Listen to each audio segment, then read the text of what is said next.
में उपस्थित सभी राइटर्स और थिंकर्स का इस्तकबाल करता हूं। जैसा अभी डीसी कुलगांव राठौर साहब ने बताया, 2023 में इस सांस्कृतिक और साहित्यिक केंद्र कुलगाम में इस फेस्टिवल की शुरुआत हुई थी और मुझे अत्यंत प्रसन्नता है कि अल्प समय में, कम समय में ये लिटरेरी फेस्टिवल साहित्यकारों और साहित्य प्रेमियों के बीच अपनी एक विशेष जगह बना सका है। इसका स्केल भी विस्तृत हुआ है और वेसो लिटरेरी फेस्टिवल एक ब्रांड के रूप में भी विकसित होता जा रहा है। मित्रों, हम सब जानते हैं, कुलगाम संतों, कवियों, कलाकारों और बुद्धिजीवियों की जन्मभूमि और कर्मभूमि रही है, जिन्होंने पूरे कश्मीर की पहचान को आकार दिया है तथा क्षेत्रीय और वैश्विक चिंतन में बहुत ही महत्वपूर्ण योगदान दिया है। मैं समझता हूं कि साउथ कश्मीर में कुलगांव एक ऐसा डिस्ट्रिक्ट है जिसे जम्मू कश्मीर के सूफी और ऋषि आंदोलन ने बहुत ही गहराई से प्रभावित किया और सादगी, आध्यात्मिकता, भाईचारे और सद्भाव का बहुत ही मजबूत आधार तैयार किया। योगिनी ललेश्वरी, शेख नूर-उद्दीन या नंद ऋषि, सैयद हुसैन सिमनानी, इन तमाम महापुरुषों की शिक्षा ने कुलगाम के कवियों और संतों की कई पीढ़ियों को प्रेरित करने का काम किया है। योगिनी ललेश्वरी ने लिखा था, गौसर वननम कुनुई वचुन नेबरू दोपनम अंदर अचुन, अर्थात मेरे गुरु ने मुझे केवल एक ही वचन कहा था कि बाहर से भीतर प्रवेश करना, और वह वाक्य मेरे लिए निष्ठा का मंत्र बन गया। ये सच है कि योगिनी ललेश्वरी का यह वाक्य अनेक पीढ़ियों के साधकों का मार्गदर्शन करता रहा है। नंद ऋषि, सैयद हुसैन सिमनानी और अन्य अनेक स्थानीय संतों की शिक्षा, उनकी दरगाह, उनकी जियारतें आज भी अनेक श्रद्धालुओं को आकर्षित करती हैं और मैं मानता हूं यह पवित्र स्थल कुलगाम के साहित्यिक और सांस्कृतिक केंद्र के रूप में ही आज विकसित भी हुआ है और काम भी कर रहा है। नंद ऋषि ने कहा था, खुदाए छू अकोई नावछिस लछा जिकरी रोस अक कछा मोह, अर्थात खुदा एक है परंतु उसके लाखों नाम हैं और प्रत्येक तुरम में उसका ही प्रकाश प्रतिभासित होता है। यहाँ मौजूद सभी थिंकर्स और राइटर्स ये बात समझ सकते हैं कि नंद ऋषि ने कितनी गूढ़ बात कहकर पूरी मानवता को सर्वधर्म समभाव के पथ पर अग्रसर किया था।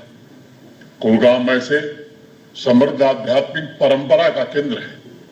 इस भूमि को अगर शब्दों में डिफाइन करना हो तो मैं कहूंगा कि कुलगाम एक ऐसी भूमि है, एक ऐसी जमीन है जहां प्रकृति, आध्यात्मिकता, संस्कृति और साहित्य की धाराएं आकर एक साथ मिलती हैं और इस मुकद्दस धरती को जम्मू कश्मीर की विरासत का एक महत्वपूर्ण हिस्सा भी बनाती है। यह क्षेत्र नंद ऋषि और योगिनी ललेश्वरी की तप ऊर्जा से सुशोभित है और यहाँ उपस्थित राइटर्स को मुझे बताने की आवश्यकता नहीं है कि इन दोनों महान विभूतियों ने कश्मीरी सूफी और ऋषि विचारधारा में महत्वपूर्ण योगदान दिया है और वैश्विक स्तर पर ख्याति अर्जित की है। साउथ कश्मीर की समृद्ध साहित्यिक विरासत का जश्न मनाने के साथ साथ इस 2 दिवसीय लिटरेरी फेस्टिवल का उद्देश्य मुझे लगता है ये भी है कि उभरते और स्थापित लेखकों, कवियों, कलाकारों और सबसे महत्वपूर्ण अपने प्रवासी लेखकों के लिए एक मंच प्रदान किया जाए। मुझे 2 अन्य महत्वपूर्ण लक्ष्य भी नजर आते हैं। कि इस फेस्टिवल के माध्यम से साहित्यिक अभिव्यक्तियों और सांस्कृतिक परंपराओं की विविधता को प्रदर्शित किया जाएगा, जिसमें इस क्षेत्र की अद्वितीय आध्यात्मिकता और सांस्कृतिक महत्व भी शामिल होगी तथा स्थानीय भाषाओं और साहित्य के प्रमोशन का मार्ग भी प्रशस्त होगा।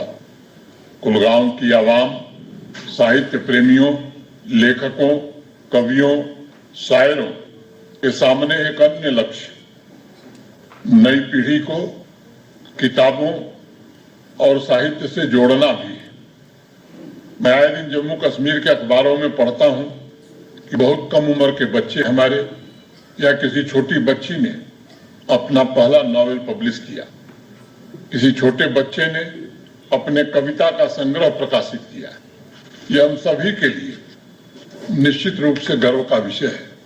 इसी तरह से युवाओं की प्रतिभा को अधिक से अधिक अवसर मिले, ये बड़ा आवश्यक है और ऐसे आयोजनों से निश्चित रूप से हमारे युवा पीढ़ी को अनेक अवसर प्राप्त होंगे।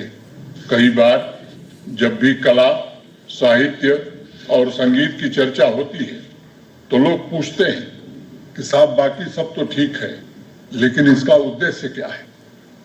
मैं जहां तक समझ पाता हूं, यह न सिर्फ इंसान की क्रिएटिविटी को नया विस्तार देता है, बल्कि समाज के आईने, उसके दर्पण के रूप में आसपास और दुनिया में हो रहे बदलाव को भी सामने रखता है। साहित्य समाज की श्वास है। साहित्य और संस्कृति समाज की जीवंतता है। यह समाज की आत्मा है। अगर आप साहित्य के प्राकृतिक स्वरूप को देखें तो यह अपने आप में सभी बंधनों से परे और असीम भी होता है।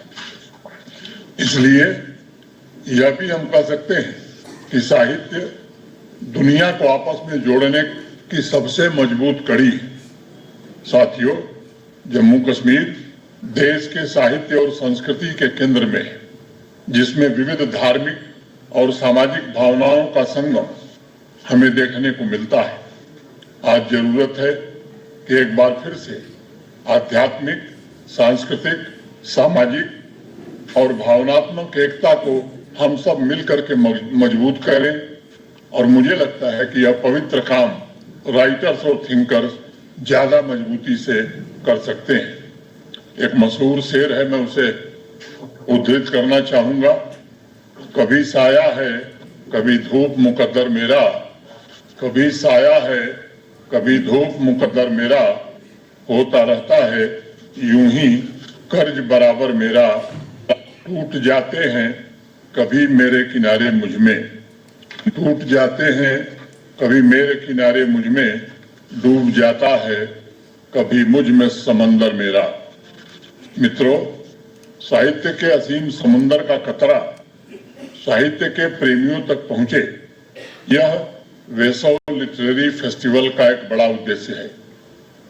राइटर्स, थिंकर्स और कवियों के कंधों पर कश्मीरी, उर्दू, पहाड़ी, गोजरी, डोगरी, पंजाबी, इन भाषाओं की मिठास और अनुराग को देश के सामने तो प्रस्तुत करना ही है, दुनिया के सामने प्रस्तुत करने की भी एक जिम्मेदारी है, ताकि सामाजिक सद्भाव और अध्यात्म की भावना को और मजबूत बनाया जा सके। इन भाषाओं की प्रमोशन की जिम्मेदारी सरकार और प्रशासन की है, लेकिन मैं मानता हूं कि उसका असली सपोर्ट सिस्टम तो आप साहित्य प्रेमी हैं, आप कवि हैं, राइटर्स हैं, थिंकर्स हैं, और ये आपका ही दायित्व है कि जम्मू कश्मीर की हमारी महान अद्वितीय परंपरा को आगे बढ़ाया जा सके। एक अक्सर कहानी मैं सुनाया करता हूं, जिसमें महान संगीतकार तानसेन ने अपने गुरु हरिदास के लिए एक बात कही थी। उन्होंने कहा था कि मैं कुछ पाने के लिए गाता बजाता हूं और हमारे गुरु हरिदास ने कुछ पा लिया है, इसके लिए वो गाते बजाते हैं। ये बड़ी गूढ़ बात है। बहुत से शायर जिनके अल्फाज सुनकर लगता है कि शायद कुछ मिल गया है, जो उनकी कलम से आशीर्वाद की तरह पन्नों पर निखरता चला जा रहा है। कुछ राइटर्स ऐसे भी हैं जब वो लिखते हैं तो ऐसा लगता है कि उनके अंदर का पूरा वजूद सिमट कर स्याहियों से बह निकला। और इसलिए मैं मानता हूं कि साहित्यकारों और कलाकारों पर ऊपर वाले की ही रहमत है। इस रहमत का फायदा आवाम तक पहुंचे, यह भी मुझे लगता है वेसव लिटरेरी फेस्टिवल का एक उद्देश्य है। मेरा सभी राइटर्स, थिंकर्स और शायरों से आग्रह होगा कि जम्मू कश्मीर में थोड़े बहुत बचे खुचे जो सिंगल नैरेटिव हैं, उनको भी प्रभावी तरीके से काउंटर करने की जरूरत है। नई पीढ़ी को वास्तविकता से परिचय कराना यह भी आपकी नैतिक जिम्मेदारी है। यहाँ कई दशक तक अनेक प्रकार के नैरेटिव चलाए गए, इसकी वजह से आवाम का बड़ा नुकसान हुआ है। इसलिए मेरा निवेदन होगा कि आवाम को अपनी लेखनी से एक नया दृष्टिकोण देने का आप कष्ट करिए। मेरा दूसरा आग्रह होगा कि आवाम के ज्वलंत मुद्दों पर जो उनकी समस्याएं अपनी लेखनी से प्रकाश डालिए और उन्हें इस संबंध में जागरूक भी करिए। एक राइटर और शायर के भीतर वह क्षमता होती है कि वो वंचित वर्ग और कमजोर वर्ग की आवाज बन सके। मैं चाहता हूं कि वंचित वर्ग की चिंता, गरीब लोगों की दिक्कतें, उनके संघर्ष, उनकी आकांक्षाओं की आवाज आपकी कलम से निकले, ताकि policy makers, officers, public representative सबका ध्यान उन मुद्दों की तरफ जाए। साथियों, मैं मानता हूं कि राइटर्स और शायरों का अन्य महत्वपूर्ण कार्य इतिहास और परंपराओं की रक्षा करना भी है।